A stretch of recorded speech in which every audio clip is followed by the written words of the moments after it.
am at Middle of the Bookmarch, and it is Sunday, May 5th, Cinco de Mayo, and that's the only reason I knew it was the 5th without looking at a calendar first. So I got a late start for this Sunday, so that's why my Bookish week is later in the day today. Thank you for your patience, but just trying to catch up, trying to get some things done from the break that I just took recently, but here I am. And Mental Health May has officially started. This is the first week, and let me talk about the books that I've read, that I'm reading, and that I will read. So, I finished 4 books since the last time I came on to do my Bookish week, and let me tell you about those. Let's start with this one. I've read The Two Towers by J.R.R. Tolkien with Heidi and Doris. This is the second book in the Lord of the Rings trilogy. This is a continuation, and I'm not going to say too much, but, you know, this series has been around forever. Tolkien is the master of high fantasy and the originator of the genre, in my opinion. After him, everybody has, all of the fantasy that's out there is either takes after Tolkien or models after him. Again, that's my humble opinion. So this is the second book in the Lord of the Rings trilogy, and it's a continuation of the quest of Frodo and Sam to get rid of the Ring of Power in the fires of Mordor. And I mean, I think we all absolutely adore the book, but we also adore the entire series. And this is another 5-star read. Spoilers, The Return of the King will most likely be a 5-star read as well. I think I've watched the movies, oh gosh, 100 times. My daughter says too many times, but it's probably close to 100 times. And I never, ever get sick of them. They're pretty close to the books, and I think that's why I enjoy them. And my daughter is 16, and when she was born, I was up all hours of the day and night with a newborn. And anytime the Lord of the Rings movies, anytime I was flipping through the channels at 3 a.m, and one of the movies was on, I would keep it on and I would watch the movie while I was up with her. And so, yeah, I think it's hundreds of times. So, yeah. The Fellowship of the Ring. So Frodo and Sam have been separated and by the rest of the Fellowship. And they are continuing the quest to get to Mordor, and the rest of the Fellowship is dealing with some of their own concerns and their own problems in this whole ordeal. Gandalf the Wizard, Aragorn, Boromir, Gimli the Dwarf, Legolas the Elf, and Merry and Pippin, the other 2 hobbits, are part of the Fellowship. There are 9.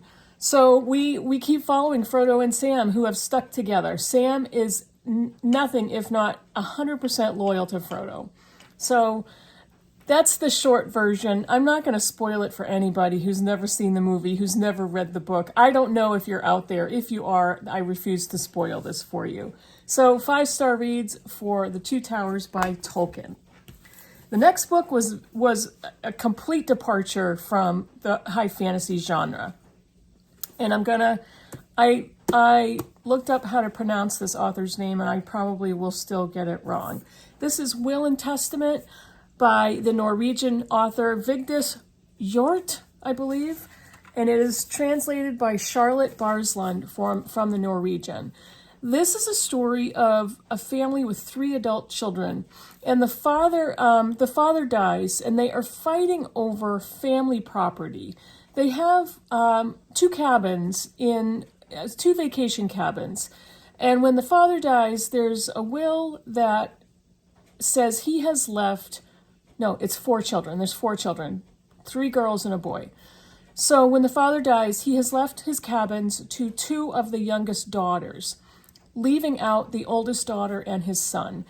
And so it's a complete family drama. Why is this? Why did he do that? His wife is still alive. And I think according to, I don't know if this is a law in Norway or in Europe. I don't remember. I don't know how that works. But when a parent dies, they have a will that they can leave assets to their children, to their wife, so on and so on. And I think there's a government agency that tends to deal with that. I'm not sure about that. Correct me if I'm wrong. So there is fighting between the siblings with their mother about why did their father do this? Why did he leave out the oldest daughter and his only son? So what we find out as we read the story is there are some very deep family secrets, and they start to come to light. And the oldest daughter and the son are trying to get the platform to bring these secrets out in the open, because the oldest daughter has carried the secrets primarily for decades. And there's some estrangement between the oldest two children and the youngest two children. The youngest two daughters are still very attached emotionally to their mother, but the oldest two children have kind of separated themselves from their mother and father before he died. And there is some supposed mental illness and some very big emotional concerns with their mother. So this book was an interesting read. It was an interesting novel, but it did tend to get repetitive. And it was a very long, drawn-out story of how the children felt, and how they felt emotionally about their parents, together and individually. But the style of the book I loved. There was a lot of stream of consciousness. There was a lot of emotional unpacking. The chapters alternated between the early life of the oldest daughter and the current situation that they are in. And we find out what happened to her. We find out how the family secrets came up and how everybody reacted to them. So I absolutely loved her writing style. Again, there were a lot of repetition in the explanations as to why the daughter and the son felt the way they did. But we do discover what happened, and we do find out the resolution to the will and testament and the reading and the inheritance and all that stuff. Okay, if my angle and lighting is weird or different, it's because I was editing my video and the sound was completely messed up. That's never happened to me when it's just a regular video and I haven't done much to it, so I don't know. Sorry about that. Anyway, what was I talking about? Oh, I have two more books that I finished. One of them was a library book, which I haven't gone to the library very often lately. But this one is The Connellys of County Down by Tracy Lang. And this one is, I believe, the second novel from her. Her first one was We Are the Brennans. This book is about the Connelly family, an Irish family, and let's see, they live in New York, I believe, in the New York area. And Tara Connelly is in jail. She's getting released from jail after, I believe, an 18-month stint for drug trafficking. And her sister promised to pick her up, but her sister doesn't show. So the police officer who arrested her shows up on her release day and ends up giving her a ride home. She doesn't know why he's even there. She's extremely hostile. This is the guy that put her in jail. So he gives her a ride home because he feels this immense guilt. And we don't know why at first, but we do find out why he feels so guilty and he wants to help her. It's a family story. There's a lot of backstory, a lot of type of family mystery. And the title refers to a story that Tara's mother made up for her kids when they were children and made it into a fairy tale about the Connelly family from Ireland in County Down. And so as Tara has become an adult, she uses that story for comfort. She remembers her mother that way. And we start to learn how the family grew, fell apart, what happened, and it goes on from there. I really enjoyed the book. I really enjoyed reading it. It was a very quick read and it kept me reading, but there were some certain pieces of it that were like, that would never happen. No. So that was a little off, but I did enjoy reading it, and yeah. And it also has a really pretty cover. So the next one, sorry, I'm moving everything around. This is a mess today. But anyway, I listened to a book, How to Keep House While Drowning, A Gentle Approach to Cleaning and Organizing by Casey Davis. And she narrates the book. this was phenomenal. I had very low expectations. I didn't know how it was going to be, but I figured I'm going to listen to this for Mental Health May, and I did. But this was awesome because she's basically telling her personal story of when she had a newborn baby and a toddler and COVID hit. So she was completely isolated in her house with a newborn, and her husband worked all the time, and he also worked weekends. So she often had to deal with taking care of the children and a newborn and taking care of the house by herself. And she ended up suffering from postpartum depression. And she was also diagnosed with ADHD. So she's talking to the reader about the things that she had to do to cope and the ideas that she basically had to retrain herself, that it's not important to have a Pinterest beautiful home, that the image is not important. What's important is you're getting through your day.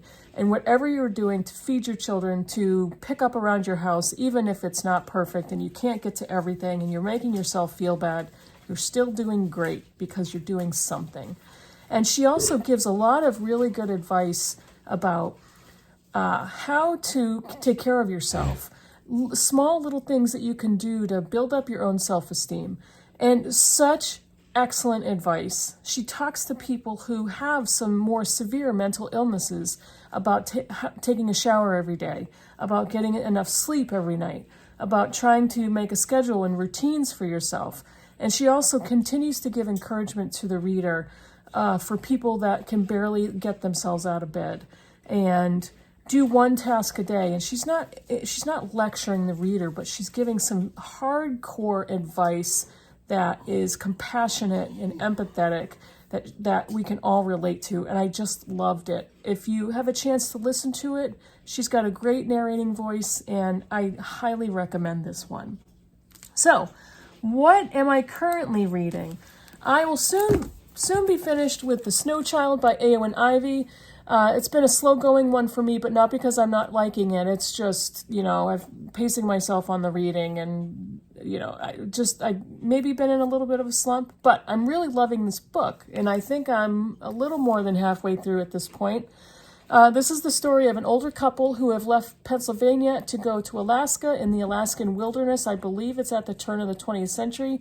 And they lost a baby early on, a newborn baby who died shortly after birth. And they are now alone in the Alaskan wilderness with neighbors who are hours away. And this is talking about a snow child and what happens with their family and their marriage. It's very good, and I'm really looking forward to getting back to that. I am listening to a memoir, This Much Is True, by Miriam Margolyes. She was the actress that played Professor Sprout in the Harry Potter movies.